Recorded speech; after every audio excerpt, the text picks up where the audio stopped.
parce qu'on pense beaucoup dans le travail psychosocial, hein, sous forme de métaphores, sous forme de...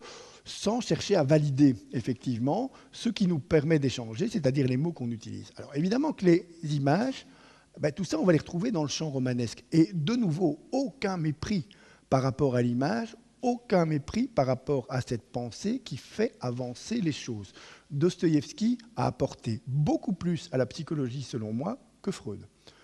Parce qu'effectivement, il a suggéré ce qu'était la complexité d'un esprit humain, ce qu'il pouvait y avoir comme face cachée chez un individu, qui, effectivement, va donner un contenu manifeste à penser à chacun de ceux qui l'observent, mais va en permanence être mobilisé par un contenu latent.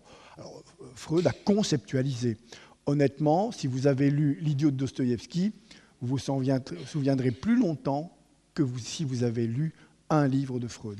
Parce qu'effectivement, les romans, ceux qui sont édifiants, hein, je ne parle pas de Lévi, Musso, ça, ce n'est pas des romans, hein, ça, c'est de l'écriture.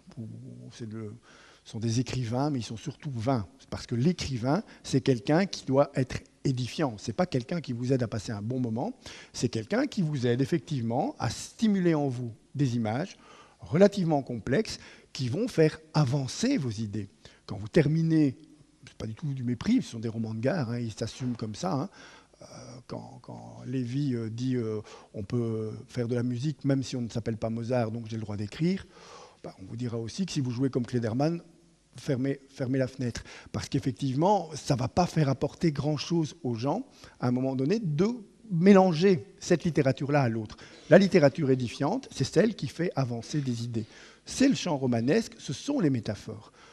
Bien avant d'envisager la résilience, vous aviez des récits romanesques qui évoquaient l'idée de résilience. On a vu énormément. C'est d'ailleurs un des thèmes de romans les plus souvent exploités, dans lequel vous avez un individu massacré qui devient quelqu'un, qui s'en sort dans la vie, principalement dans l'espace où il a été massacré. Et ce sont des récits qu'on va donner, par exemple, dès l'enfance aux enfants. Regardez Blanche-Neige. Blanche-Neige et les 7 nains. C'est l'histoire de quoi? Tout le monde connaît Blanche-Neige. Alors, est-ce que quelqu'un peut me résumer en quelques phrases l'histoire de Blanche-Neige? Allez-y. Comment?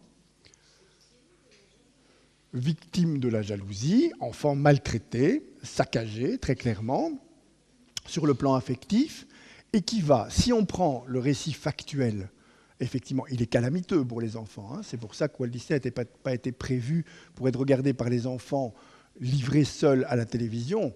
Blanche-Neige, c'est l'histoire, si je la résume, enfant maltraité, qui fuit son environnement familial, puisque la solution factuelle que Walt Disney propose, en tout cas dans la première mouture des Walt Disney, ceux d'avant les années 50, c'est « va-t'en ». Si ça ne va pas dans ta famille, fous le camp. Tu te retrouves dans une forêt avec des nains, un peu insécurisant quand même comme figure d'attachement, mais si tu n'as pas le choix, tu restes avec les nains, puisqu'elle va négocier le fait de rester avec les nains, elle va finir par y rester, et elle va, parce qu'elle a une très solide estime d'elle-même, considérer qu'un jour un prince viendra, qui va la trouver très belle et qui va partir avec elle. Évidemment que pour un enfant qui est confronté à ce récit tel qu'il est présenté là, ça peut être calamiteux, hein, si vous avez une mauvaise estime de vous-même.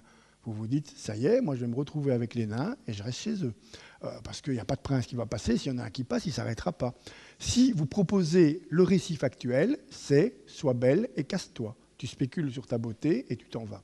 Si vous allez au-delà, effectivement, et c'est pour ça que ce sont des œuvres, Walt Disney, que ce ne sont pas simplement des dessins animés, vous avez un personnage qui a une consistance de la réalité.